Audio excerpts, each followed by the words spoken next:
Installe-toi confortablement dans ton lit. Nous allons raconter des fables.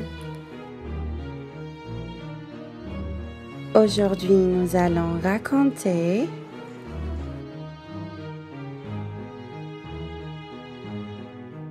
l'hirondelle et les petits oiseaux.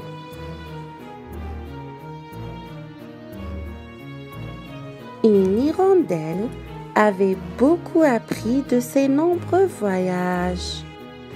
Perchée sur la plus haute branche d'un chêne, elle vit arriver un paysan avec son âne.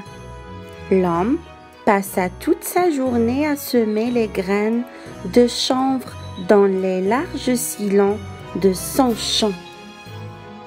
Des petits oiseaux qui passaient par là vinrent se poser près de l'hirondelle. « Comme je vous plains, pauvres petits oisillons, leur dit-elle en les voyant. Vous courez un grave danger. Nous n'avons peur de rien, répondirent les petits oiseaux en la regardant avec mépris. Je vous le dis, ce que répond cette main pourrait bien être la cause de votre ruine.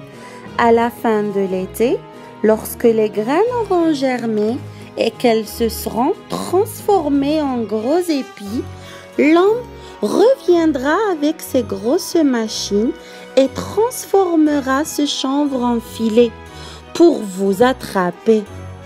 Croyez-moi, mangez tout ce grain sans tarder, sinon vous serez mort avant la fin de la saison. » Mais les petits oiseaux se moquèrent de ces avertissements.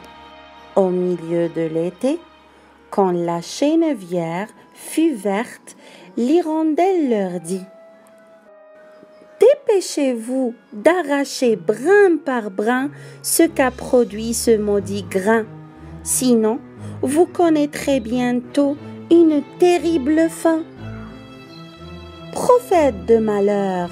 s'écrièrent les oisillons sans peur.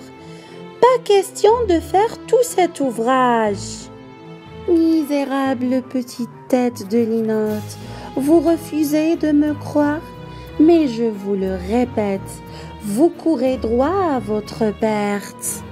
Bientôt, pour protéger leur terre, les hommes vous feront la guerre. Vous finirez dans un chaudron ou dans un cimetière. Écoutez bien ce que je vous dis et restez bien à l'abri dans votre nid. » Là de l'entendre, les petits oiseaux se mirent à la pourfendre. « Tu n'es qu'une vieille pique craintive, nous n'avons rien à faire de tes recommandations. Je vous aurai prévenu, et vous croirez le mal quand il sera venu, » lança l'hirondelle avec tristesse. Il leur fallut bien peu de temps pour constater que l'hirondelle avait dit vrai.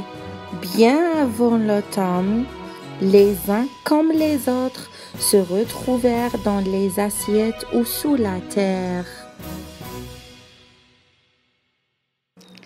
La morale retenue de cette fable: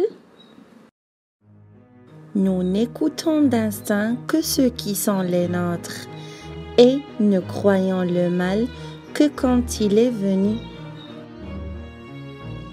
N'oubliez pas d'abonner la chaîne pour voir d'autres fables.